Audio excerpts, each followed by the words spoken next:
വളരെ കൗതുകകരവും ഉദ്വേഗജനകവുമായ ഒരു കുറ്റാന്വേഷണ കഥയെപ്പറ്റിയാണ് ഈ എപ്പിസോഡിൽ ഞാൻ സംസാരിക്കാൻ പോകുന്നത്.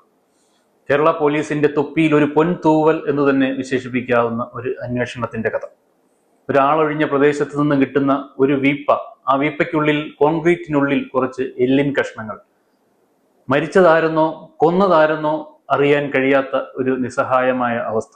ആ അവസ്ഥയിൽ കിട്ടുന്ന ഒരു നിർണായകമായ ഒരു തെളിവ്.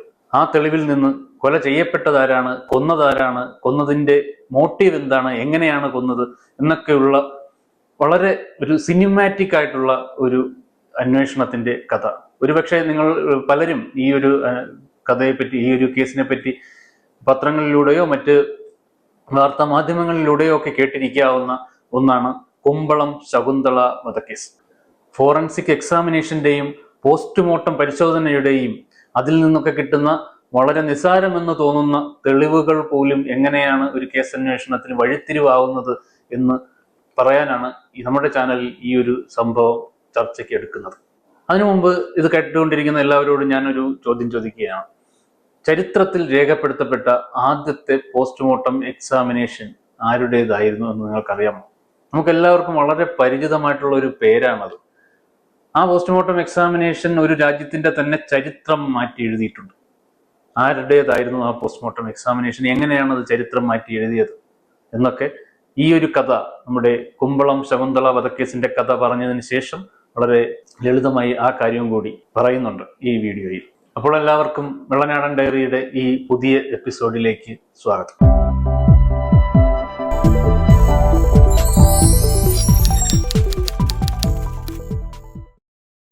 കഥ തുടങ്ങുന്നത് 2016 ഡിസംബറിലാണ്. 2016 ഡിസംബർ അവസാനം കുമ്പളം കായൽ ക്ലീൻ ചെയ്യുകയായിരുന്ന കുറച്ച് തൊഴിലാളികൾക്ക് കായലിനടിയിൽ നിന്നും ഒരു നീല വീപ്പ കിട്ടുന്നു. അവിടെ നിന്നാണ് തുടങ്ങുന്നത്. ആ വീപ്പ അവർ ആദ്യം പൊട്ടിക്കാൻ ശ്രമിക്കുന്നു, പക്ഷെ അത് പൊട്ടുന്നില്ല. അവരത് കായലോരത്ത് ഉപേക്ഷിച്ചിട്ട് പോകുന്നു. അത് 1.5 വർഷത്തോളം അത് ആ കായലോരത്ത് കിടക്കുന്നു. അതിലെ പോകുന്ന ആൾക്കാരെല്ലാം അത് ശ്രദ്ധിക്കുന്നുണ്ട്. കുറെ നാൾ കഴിഞ്ഞപ്പോഴത്തേക്കും അതിൽ നിന്ന് ദുർഗന്ധം വരുന്നു. മാത്രമല്ല, ചില സമയത്ത് ഈ വീപ്പയ്ക്കുള്ളിൽ നിന്ന് എന്തോ ഓയിലി ആയിട്ടുള്ള സബ്സ്റ്റൻസ് ഈ കായലിലേക്ക് പടരുന്നതായിട്ടും പലരും ശ്രദ്ധിച്ചിട്ടുണ്ട്. അങ്ങനെ 1.5 വർഷത്തോളം കഴിഞ്ഞ് 2018 ജൂൺ മാസത്തിൽ നാട്ടുകാരും മറ്റ് മാധ്യമ പ്രവർത്തകരും പോലീസും എല്ലാം ചേർന്നിട്ട് ഈ വീപ്പ പൊട്ടിച്ച് ഇതിനകത്ത് എന്താണ് എന്ന് കണ്ടെത്താനുള്ള ശ്രമം തുടങ്ങുന്നു. വീപ്പ പൊട്ടിച്ചപ്പോൾ ആദ്യം കണ്ടത് കുറച്ച് കോൺക്രീറ്റ് ആണ്. അത് ഫുൾ കോൺക്രീറ്റ് ചെയ്തിരിക്കുകയാണ് അതിനകം. ആ കോൺക്രീറ്റ് പൊട്ടിക്കാനുള്ള ശ്രമമായി കുറച്ച് തൊഴിലാളികളെ വരുത്തി പോലീസ് കോൺക്രീറ്റ് പൊട്ടിക്കാൻ ശ്രമിക്കുന്നു. പൊട്ടിച്ചു വന്നപ്പോഴത്തേക്കും അത് മനസ്സിലായി അതിനകത്ത് എല്ലിൻ കഷ്ണങ്ങൾ കാണുന്നുണ്ട്. അപ്പൊ അതിനകത്ത് എന്തോ നിഗൂഢമായ സംഗതി ഉണ്ട് എന്ന് മനസ്സിലായി.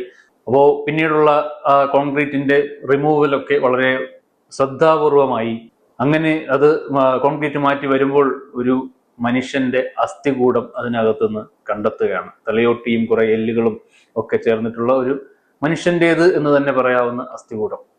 പിന്നെ അതിൻ്റെ കൂടെ കുറച്ച് മുടി, തലയോട്ടിയോട് ചേർന്ന ഭാഗത്ത് കുറച്ച് മുടി, നീളമുള്ള മുടി, കുറച്ച് തുണിയുടെ കഷ്ണങ്ങൾ, ഒരു അരഞ്ഞാണം, ഇത്രയും സാധനങ്ങളാണ് ആ കോൺക്രീറ്റിനകത്തുണ്ടായിരുന്നത്. ഒപ്പം കുറച്ച് 500 രൂപയുടെ നോട്ടുകളും ഉണ്ടായിരുന്നു. ഒരു വീപ്പയ്ക്കുള്ളിൽ, കോൺക്രീറ്റിനുള്ളിൽ ഒരു മനുഷ്യന്റെ മൃതദേഹം എന്ന് പറയുമ്പോൾ തീർച്ചയായിട്ടും അതൊരു കൊലപാതകമാണ്.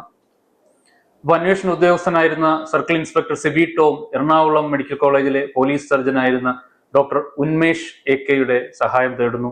അദ്ദേഹം പോസ്റ്റ്മോർട്ടം എക്സാമിനേഷൻ ആരംഭിക്കുന്നു. പോസ്റ്റ്മോർട്ടം എക്സാമിനേഷനിൽ മനസ്സിലായത് ഏതാണ്ട് ഒരു 50 വയസ്സിനോട് അടുപ്പിച്ച് പ്രായമുള്ള ഒരു സ്ത്രീ ആയിരിക്കാം മരിച്ചിട്ടുണ്ടത് എന്നാണ്. അരഞ്ഞാണത്തിന്റെ വലിപ്പം വെച്ചിട്ട് അതൊരു മെലിഞ്ഞ സ്ത്രീ ആയിരിക്കാം എന്നും മനസ്സിലായി. അവരുടെ കയ്യിൽ നിന്ന് കിട്ടിയത് 500 രൂപയുടെ പഴയ നോട്ടുകളാണ്. 2016 നവംബർ 8 നോട്ട് നിരോധനത്തിന് മുമ്പ് ഉള്ള നോട്ടുകളായിരുന്നു. അതുകൊണ്ട് തന്നെ 2016 നവംബർ 8 മുമ്പായിരിക്കാം ഈ മരണം നടന്നിട്ടുണ്ടാവുക എന്നും പോലീസ് ഊഹിച്ചു. ഇതിനപ്പുറം ഇത് ആരാണ് മരിച്ചതെന്നോ ഏത് ദേശക്കാരിയാണെന്നോ ഉള്ള യാതൊരു സൂചനയും ഇല്ല. അന്വേഷണ സംഘവും ഫോറൻസിക് ടീമും എല്ലാം അങ്ങനെ വഴിയിൽ സ്റ്റക്കായി നിൽക്കുകയാണ്. അങ്ങനെ അന്വേഷണം വഴിമുട്ടി നിൽക്കുമ്പോഴാണ് നമ്മുടെ ഡോക്ടർ ഉന്മേഷ് ഒരു സംഗതി കാണുന്നത്. ഈ മരിച്ച വ്യക്തിയുടെ കണങ്കാലിൽ ഒരു സ്ക്രൂ ഇട്ടിട്ടുണ്ട്. എന്ന് വെച്ചാൽ കണങ്കാലം എന്ന് പറയുമ്പോൾ നമ്മൾ അതിനെ മാല്യൂളസ് എന്ന് വിളിക്കും. ഈ മാല്യൂളസ് പൊട്ടുമ്പോൾ അതിന്റെ മറ്റു ബോണുമായിട്ട് യോജിപ്പിച്ച് വെക്കുന്ന ഒരു സ്ക്രൂ, അതിനെ നമ്മൾ മാല്യൂളാർ സ്ക്രൂ എന്ന് വിളിക്കും. അപ്പോൾ ഒരു മാല്യൂളാർ സ്ക്രൂ ഇട്ടിട്ടുണ്ട്. ആ മാല്യൂളാർ സ്ക്രൂവിന്റെ സ്ക്രൂ ഹെഡിൽ എന്തോ ഒരു സംഗതി എഴുതിയിട്ടുണ്ട്. പക്ഷെ അത് മനുഷ്യന്റെ നഗ്നനേത്രങ്ങൾ കൊണ്ട് വായിക്കാൻ പറ്റുന്ന രീതിയിലായിരുന്നില്ല. അങ്ങനെ ഡോക്ടർ ഉന്മേഷ് പോലീസ് ഫോട്ടോഗ്രാഫറെ വിളിച്ച് അതിന്റെ ഒരു ഫോട്ടോ എടുക്കുന്നു. പിന്നീട് അത് വായിക്കുന്നു. അതിൽ എഴുതിയിരിക്കുന്നത് പിറ്റ്കാർ എന്നായിരുന്നു. പിറ്റ്കാർ എന്നും എഴുതിയിട്ടുണ്ടായിരുന്നു. ഒരു 7 അക്ക നമ്പരും അതിൽ എഴുതിയിട്ടുണ്ടായിരുന്നു. അങ്ങനെ പോലീസ് സംഘം ആ പിറ്റ്കാർ എന്താണ് എന്ന് അന്വേഷിച്ച് പോവുകയാണ്. അന്വേഷിച്ച് എറണാകുളത്തെ ഈ സർജിക്കൽ ഷോപ്പുകളിലൊക്കെ അന്വേഷിച്ചപ്പോൾ മനസ്സിലായി അത് ഇതുപോലുള്ള സർജിക്കൽ ഇംപ്ലാന്റ്സ് നിർമ്മിക്കുന്ന ഒരു കമ്പനിയാണ്. പൂനെ ബേസ്ഡ് ആയിട്ടുള്ള ഒരു കമ്പനിയാണ് ഈ പിറ്റ്കാർ എന്ന് പറയുന്നത്. അങ്ങനെ അന്വേഷണ സംഘം പൂനെയിലേക്ക് പോകുന്നു. പൂനെയിലെ ഈ പിറ്റ്കാറിന്റെ ഹെഡ് ഓഫീസിൽ ചെല്ലുന്നു. അതിൽ എഴുതിയിരുന്ന ആ 7 അക്ക നമ്പർ ഒരു ബാച്ച് നമ്പറായിരുന്നു. അങ്ങനെ പൂനെയിൽ എത്തിയ അന്വേഷണ സംഘം കണ്ടെത്തുന്നു ആ ബാച്ചിൽ ആകെ 306 സ്ക്രൂ നിർമ്മിച്ചിട്ടുണ്ട്. ആ 306-ൽ 12 എണ്ണം കേരളത്തിലാണ് ഡിസ്ട്രിബ്യൂട്ട് ചെയ്തത്. ആ 12-ൽ 6 എണ്ണം എറണാകുളത്താണ് കൊടുത്തിട്ടുള്ളത്. എറണാകുളത്തെ ഒരു ആശുപത്രിയിലാണ് അത് ഉപയോഗിച്ചിട്ടുള്ളത്. അങ്ങനെ ഈ സംഭവം നടക്കുന്നതെല്ലാം എറണാകുളത്തായതുകൊണ്ട് തന്നെ ആ 6 സ്ക്രൂവിനെ ചുറ്റിപ്പറ്റിയായി പിന്നീടുള്ള പോലീസ് സംഘത്തിന്റെ അന്വേഷണം. തൃപ്പുണിത്തുറയിലെ ഒരു സ്വകാര്യ ആശുപത്രിയിലാണ് ഈ 6 സ്ക്രൂവും ഉപയോഗിച്ചിട്ടുള്ളത് എന്ന് പോലീസ് സംഘം കണ്ടെത്തുന്നു. അപ്പോൾ ആ സ്ക്രൂ ആർക്കൊക്കെയാണ് ഉപയോഗിച്ചത് എന്ന് പോലീസ് മെഡിക്കൽ റെക്കോർഡ്സ് പരിശോധിച്ച് മനസ്സിലാക്കാനുള്ള ശ്രമമാണ്. ആ 6 സ്ക്രൂവിൽ 5 സ്ക്രൂ ഉപയോഗിച്ച ആൾക്കാരെയും പോലീസിന് കണ്ടെത്താൻ സാധിക്കുന്നു. പക്ഷെ 6-ാമത്തെ സ്ക്രൂ ഉപയോഗിച്ചത് ആരെന്ന് കണ്ടെത്താൻ ആദ്യം കഴിയുന്നില്ല. കാരണം ആ വ്യക്തി സർജറിക്ക് ശേഷം പിന്നീട് റിവ്യൂവിന് ആശുപത്രിയിൽ എത്തിയിട്ടില്ല. ആ 6-ാമത്തെ സ്ക്രൂ ഉപയോഗിച്ചത് 2016 സെപ്റ്റംബറിൽ സ്കൂട്ടറിൽ നിന്ന് വീണ് പരിക്കേറ്റ ഒരു ശകുന്തള എന്ന് പറയുന്ന സ്ത്രീക്കായിരുന്നു. ആ സ്ത്രീയെ അന്വേഷിച്ചു പോയ പോലീസ് അവരെ കണ്ടെത്തുന്നില്ല. അവരുടെ മകളെ കണ്ടെത്തുന്നു. മകളിൽ DNA പരിശോധനകൾ നടത്തുന്നു, ഇതുവരാണോ എന്ന് കൺഫേം ചെയ്യാനായിട്ട്. അങ്ങനെ ആ പരിശോധനയിൽ അവർ ഇത് ഉദയം പേരൂർ സ്വദേശിയായിട്ടുള്ള ശകുന്തള എന്ന് പറയുന്ന സ്ത്രീയാണ് മരണപ്പെട്ടത് എന്ന് കണ്ടെത്തുകയാണ്. പിന്നീട് ഈ കഥയുടെ ചുരുൾ അവിടെ അഴിയുകയാണ്. ശകുന്തളയ്ക്ക് ഹസ്ബൻഡും 2 മക്കളും ഉണ്ടായിരുന്നു. ഹസ്ബൻഡ് ഒരു കേസിൽപ്പെട്ട് ജയിലിലായിരുന്നു. പിന്നീട് അദ്ദേഹം പുറത്തിറങ്ങിയ ശേഷം അദ്ദേഹം കുടുംബത്തിന് വളരെയധികം ബുദ്ധിമുട്ടുകൾ ഉണ്ടാക്കുകയും അവസാനം ഹസ്ബൻഡിൽ നിന്ന് അവർക്ക് മാറി താമസിക്കേണ്ടി വരികയും ചെയ്തു. ഇതിനിടയിൽ ഒരു ആക്സിഡന്റിൽ പെട്ട് തലയ്ക്ക് പരിക്കേറ്റ മകൻ മാനസിക രോഗത്തിന്റെ പിടിയിൽപ്പെടുകയും പിന്നീട് ആത്മഹത്യ ചെയ്യുകയും ചെയ്യുന്നു. പിന്നീട് ബാക്കിയുള്ളത് ഒരു മകളാണ്. മകൾ ആദ്യം ഒരു കല്യാണം കഴിക്കുന്നു. ആ കല്യാണത്തിൽ നിന്ന് അവർ ഡൈവോഴ്സ് വാങ്ങുന്നു. ഡൈവോഴ്സ് വാങ്ങിക്കഴിഞ്ഞ് പിന്നീട് ഈ മകൾ, അശ്വതി എന്നാണ് മകളുടെ പേര്, മകൾ SPCA ഇൻസ്പെക്ടറായിരുന്ന സജിത്ത് എന്ന് പറയുന്ന വ്യക്തിയുമായിട്ട് ഒരു ബന്ധത്തിൽ ഏർപ്പെടുകയും ചെയ്യുന്നു. പിന്നീട് ഈ ശകുന്തളയും മകളും ഈ സജിത്തും ഒരു വീട്ടിൽ ഒരുമിച്ച് താമസിക്കാൻ തുടങ്ങുകയാണ്. അതിനിടയിലാണ് ശകുന്തളയ്ക്ക് ഈ പറയുന്ന ഒരു ആക്സിഡന്റ് ഉണ്ടാവുന്നത്. ആക്സിഡന്റ് ഉണ്ടായി ശകുന്തള ആശുപത്രിയിൽ അഡ്മിറ്റായി. സർജറി കഴിഞ്ഞ് വീട്ടിൽ വന്നു. ഈ സമയത്ത് ശകുന്തള മനസ്സിലാക്കുന്ന മറ്റൊരു കാര്യമുണ്ട്. ഈ സജിത്തിന് സ്വന്തമായിട്ട് നേരത്തെ ഭാര്യയും മക്കളും ഉണ്ട്. അതുള്ളപ്പോഴാണ് തൻ്റെ മകളുമായിട്ട് അയാൾ ഒരു റിലേഷൻ കീപ്പ് ചെയ്യുന്നത്. ഇതിനെ ശകുന്തള എതിർത്തു. അയാളുടെ ഭാര്യയെയും മക്കളെയും ഈ വിവരം അറിയിക്കുമെന്ന് സജിത്തിനെ ശകുന്തള ഭീഷണിപ്പെടുത്തി. തൻ്റെയും അശ്വതിയുടെയും റിലേഷന് ശകുന്തള ഒരു ഭീഷണിയാണ് എന്ന് മനസ്സിലാക്കിയ സജിത്ത് അവരെ ഒഴിവാക്കേണ്ടത് ഒരു അത്യാവശ്യമാണെന്ന് മനസ്സിലാക്കി. അതിനുവേണ്ടി വളരെയധികം പ്ലാൻ ചെയ്ത് നടത്തിയ ഒരു കൊലപാതകമായിരുന്നു ഈ പറയുന്ന ശകുന്തള വധക്കേസ്. അതിനായിട്ട് ആദ്യം ചെയ്തത് ഈ പറയുന്ന ശകുന്തളയുടെ അയൽക്കാരെ ശകുന്തളയുടെ ചേച്ചിയുടെ വീട്ടിലേക്ക് കോട്ടയത്തേക്ക് മാറ്റുകയാണ് എന്ന് വിശ്വസിപ്പിക്കുകയായിരുന്നു. കാല് സർജറി ചെയ്ത് കിടക്കുന്ന ആളായതുകൊണ്ട് തന്നെ അവരത് എളുപ്പത്തിൽ വിശ്വസിക്കുകയും ചെയ്തു.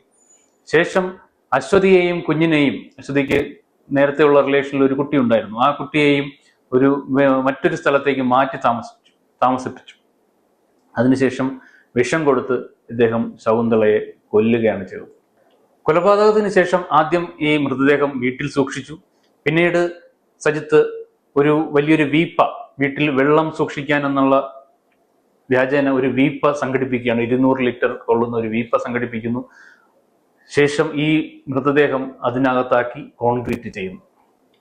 എന്നിട്ട് തൻ്റെ 5 സുഹൃത്തുക്കളെ വിളിച്ചിട്ട് ഇതിനകത്ത് മൃഗങ്ങളുടെ എല്ലും തലയോട്ടിയും ഒക്കെയാണ്, ഇത് കായലിൽ കൊണ്ട് കളയണം എന്ന് പറഞ്ഞിട്ട് ഇത് ഏൽപ്പിക്കുകയാണ്. ഇദ്ദേഹം മറ്റേ മൃഗസംരക്ഷണ വകുപ്പിൽ ജോലി ചെയ്യുന്ന ആളായതുകൊണ്ട് തന്നെ അവർക്ക് യാതൊരു സംശയവും തോന്നിയില്ല എന്നുള്ളതാണ് അവർ പറയുന്നത്. ഇങ്ങനെ 5 പേരെ ഏൽപ്പിച്ച് അവരത് കൊണ്ടുവന്ന് കായലിൽ വെള്ളത്തിൽ കളയാൻ ആവശ്യപ്പെട്ടത് പ്രകാരം കായലിൽ കൊണ്ട് കളയുകയും ചെയ്തു. ആ വീപ്പയാണ് പിന്നീട് കായൽ ക്ലീൻ ചെയ്യാൻ വന്ന തൊഴിലാളികൾ കാണുകയും അത് കായൽ ഉയരത്തേക്ക് എടുത്ത് വയ്ക്കുകയും പിന്നീട് ഏതാണ്ട് 1.5 വർഷത്തോളം കഴിഞ്ഞിട്ട് അത് പോലീസ് അത് പൊട്ടിക്കുകയും അതിൽ നിന്ന് ഈ പറയുന്ന അസ്ഥികൂടവും മറ്റ് തെളിവുകളും ഒക്കെ കണ്ടെത്തുകയും ഒക്കെ ചെയ്തത്. ഈ കഥയുടെ ക്ലൈമാക്സ് എന്താണെന്ന് വെച്ചാൽ, ഈ വീപ്പയ്ക്കകത്തു നിന്നും ഒരു മനുഷ്യന്റെ ശരീരം കണ്ടെത്തി എന്ന് തിരിച്ചറിഞ്ഞ, അല്ലെങ്കിൽ ആ വാർത്ത പുറത്തു വന്നതിന്റെ പിറ്റേന്ന് സജിത്ത് സയനൈഡ് കഴിച്ച് ആത്മഹത്യ ചെയ്യുകയാണ്. കൂട്ടുപ്രതി എന്ന് സംശയിക്കുന്ന അശ്വതിയെ പോലീസ് പല രീതിയിൽ ചോദ്യം ചെയ്തു. അവരുടെ മൊഴികളിൽ പല പല വൈരുദ്ധ്യങ്ങൾ ഉണ്ടായിരുന്നു. അവർ സംശയത്തിന്റെ നിഴലിലായിരുന്നു. കേസന്വേഷണം മുന്നോട്ട് പോകാതായപ്പോൾ അശ്വതിയെ നുണപരിശോധനയ്ക്ക് വിധേയനാക്കാൻ കോടതിയിൽ നിന്ന് വിധി വാങ്ങുന്നു. പക്ഷേ അശ്വതി അതിന് സമ്മതിക്കാത്തത് കൊണ്ട് തന്നെ അത് നടക്കാതാവുന്നു. ഒടുവിൽ 7 മാസങ്ങൾക്ക് ശേഷം കേസ് പോലീസ് ക്ലോസ് ചെയ്യുകയാണ് ചെയ്തത്. എന്തായാലും ഒഴിഞ്ഞ ഒരു പ്രദേശത്ത് നിന്ന് കിട്ടുന്ന അജ്ഞാതമായ ഒരു ശരീരം, അതും എല്ലിൻ കഷ്ണങ്ങൾ മാത്രമുള്ള ഒരു ശരീരം, അതിനകത്ത് നിന്നും കിട്ടുന്ന വളരെ നിസ്സാരമെന്ന് കരുതാവുന്ന ഒരു തെളിവ്, ഒരു ഫോറൻസിക് എവിഡൻസ്, ആ എവിഡൻസിൽ നിന്നും പിടിച്ചു കയറി കൊല ചെയ്യപ്പെട്ടതാരാണ്, കൊന്നതാരാണ്, കൊന്നത് എങ്ങനെയാണ്, എന്തായിരുന്നു മോട്ടീവ് എന്നൊക്കെ കണ്ടെത്തുന്ന വളരെ അപൂർവമായിട്ടുള്ള ഒരു കേസായിരുന്നു ഈ പറഞ്ഞ കുമ്പളം ശകുന്തള വധക്കേസ്. അത് കേരള പോലീസിന്റെ അന്വേഷണ ചരിത്രത്തിലെ വലിയ ഒരു വഴിത്തിരിവായിട്ടുള്ള ഒരു കേസാണ്. ഫോറൻസിക് എക്സാമിനേഷൻ അല്ലെങ്കിൽ പോസ്റ്റ്മോർട്ടം പരിശോധന എത്രത്തോളം സൂക്ഷ്മവും പ്രധാനപ്പെട്ടതുമാണ് എന്ന് നമ്മെ ബോധ്യപ്പെടുത്തി തരുന്ന ഒരു കേസാണ് ഈ പറഞ്ഞ കുമ്പളം ശകുന്തള വധക്കേസ്. ഇനി ഞാൻ ആദ്യം ചോദിച്ച ആ ചോദ്യം, ആരായിരുന്നു ചരിത്രത്തിൽ രേഖപ്പെടുത്തപ്പെട്ട ആദ്യത്തെ പോസ്റ്റ്മോർട്ടം പരിശോധന ചെയ്യപ്പെട്ട ആ വ്യക്തി? അതിന്റെ ഉത്തരം ജൂലിയസ് സീസർ എന്നാണ്. വലിയൊരു ഗൂഢാലോചനയുടെ ഫലമായിട്ട് നടന്ന ഒരു വലിയൊരു രാഷ്ട്രീയ കൊലപാതകമായിരുന്നു ജൂലിയസ് സീസറിൻ്റെത്. കാഷ്യസും ബ്രൂട്ടസും ചേർന്ന് അധികാരം കൈയടക്കാൻ വേണ്ടി വളരെയധികം പ്ലാൻ ചെയ്ത് നടത്തിയ ഒരു കൊലപാതകമായിരുന്നു ജൂലിയസ് സീസറിൻ്റെത്. പക്ഷെ ഇത് കൊലപാതകമാണെന്ന് തെളിയണമെങ്കിൽ പോസ്റ്റ്മോർട്ടം പരിശോധന ആവശ്യമായിരുന്നു. അങ്ങനെയാണ് ജൂലിയസ് സീസറിന്റെ ബിഷപ്ഗുരനായിരുന്ന ആന്റീഷ്യസ് അദ്ദേഹത്തിന്റെ പോസ്റ്റ്മോർട്ടം പരിശോധന നടത്തുകയും അദ്ദേഹത്തിന്റെ ശരീരത്തിൽ 23 കുത്തുകൾ ഉണ്ടായിരുന്നു എന്ന് കണ്ടെത്തുകയും ചെയ്യുന്നത്. അതിൽ നെഞ്ചിന്റെ ഇടതുഭാഗത്തേറ്റ ആഴമുള്ള മുറിവാണ് സീസറിന്റെ മരണത്തിന് കാരണമായതെന്നും രേഖപ്പെടുത്തുകയുണ്ടായി. ഈ പോസ്റ്റ്മോർട്ടം റിപ്പോർട്ട് വെച്ചിട്ടാണ് മാർക്ക് ആന്റണിയും അഗസ്റ്റസ് സീസറും ബ്രൂട്ടസിനെതിരെയും കാഷ്യസിനെതിരെയും പൊതുജനങ്ങളുടെ വികാരം മാറ്റി എഴുതുന്നത്. ഇത്രയും ക്രൂരവും പൈശാചികവുമായിട്ടുള്ള ഒരു കൊലപാതകമാണ് തങ്ങളുടെ നേതാവിന് നേരിടേണ്ടി വന്നത് എന്ന് പൊതുജനങ്ങൾ മനസ്സിലാക്കുകയും അവരുടെ ശ്രദ്ധ അല്ലെങ്കിൽ അവരുടെ വികാരങ്ങൾ സീസറിന് അനുകൂലമായി മാറുകയും ചെയ്യുന്ന ഒരു രാഷ്ട്രീയ പശ്ചാത്തലം അവിടെ ഉണ്ടാവുകയും അങ്ങനെയാണ് ബ്രൂട്ടസിനും കാഷ്യസിനും അധികാരം കൈയടക്കാൻ കഴിയാതെ പിന്നീട് നാടുവിടേണ്ടി വരുന്നതും കൊല ചെയ്യപ്പെടുന്നതും പിന്നീട് അഗസ്റ്റസ് സീസറും മാർക്ക് ആന്റണിയും ഒക്കെ ആ സാമ്രാജ്യത്തിന്റെ റിപ്പബ്ലിക്കിന്റെ ഭരണം ഏറ്റെടുക്കുകയും ചെയ്യുന്നത്. അതാണ് ആ പോസ്റ്റ്മോർട്ടം എക്സാമിനേഷന്റെ പ്രാധാന്യം എന്ന് പറയുന്നത്. അന്ന് ആ പോസ്റ്റ്മോർട്ടം നടന്നില്ലായിരുന്നെങ്കിൽ ബ്രൂട്ടസോ കാഷ്യസോ ആയിരുന്നതിനെ റിപ്പബ്ലിക്കിന്റെ ഭരണാധികാരിയായി മാറേണ്ടിയിരുന്നത്. അതാണ് ചരിത്രത്തിലെ ആദ്യത്തെ രേഖപ്പെടുത്തപ്പെട്ട പോസ്റ്റ്മോർട്ടം എക്സാമിനേഷൻ. അതിന് നിയമപരമായിട്ടും അന്നത്തെ റോമയിലുള്ള നിയമത്തിന് അതിന് വളരെ സാധ്യത ഉണ്ടായിരുന്നു. നിയമപരമായിട്ടും രാഷ്ട്രീയപരമായിട്ടും സാമൂഹികമായിട്ടും വളരെയധികം ചരിത്രപരമായിട്ടും ഉള്ള പ്രാധാന്യമുള്ള ഒരു പോസ്റ്റ്മോർട്ടം എക്സാമിനേഷൻ ആയിരുന്നു അത്. ഫോറൻസിക് മെഡിസിന്റെ ചരിത്രത്തിൽ ഇതുപോലെ ഉദ്യോഗകരവും കൗതുകകരവുമായിട്ടുള്ള ധാരാളം കഥകൾ വേറെയുമുണ്ട്. ഇതുപോലെ മറ്റൊരു എപ്പിസോഡിൽ മറ്റേതെങ്കിലും കഥകൾ വീണ്ടും പറയാം എന്ന് വിചാരിക്കുന്നു. അപ്പോൾ എന്തായാലും നമ്മുടെ ചാനലിലെ ഈ പ്രോഗ്രാമുകൾ ഇഷ്ടപ്പെടുകയാണെങ്കിൽ ചാനൽ തീർച്ചയായിട്ടും സബ്സ്ക്രൈബ് ചെയ്യുക, മറ്റുള്ളവർക്ക് ഷെയർ ചെയ്ത് കൊടുക്കുക. മറ്റൊരു രസകരമായിട്ടുള്ളൊരു വിഷയവുമായിട്ട് വീണ്ടും കാണാമെന്ന പ്രതീക്ഷയോടുകൂടി എല്ലാവർക്കും ബൈ.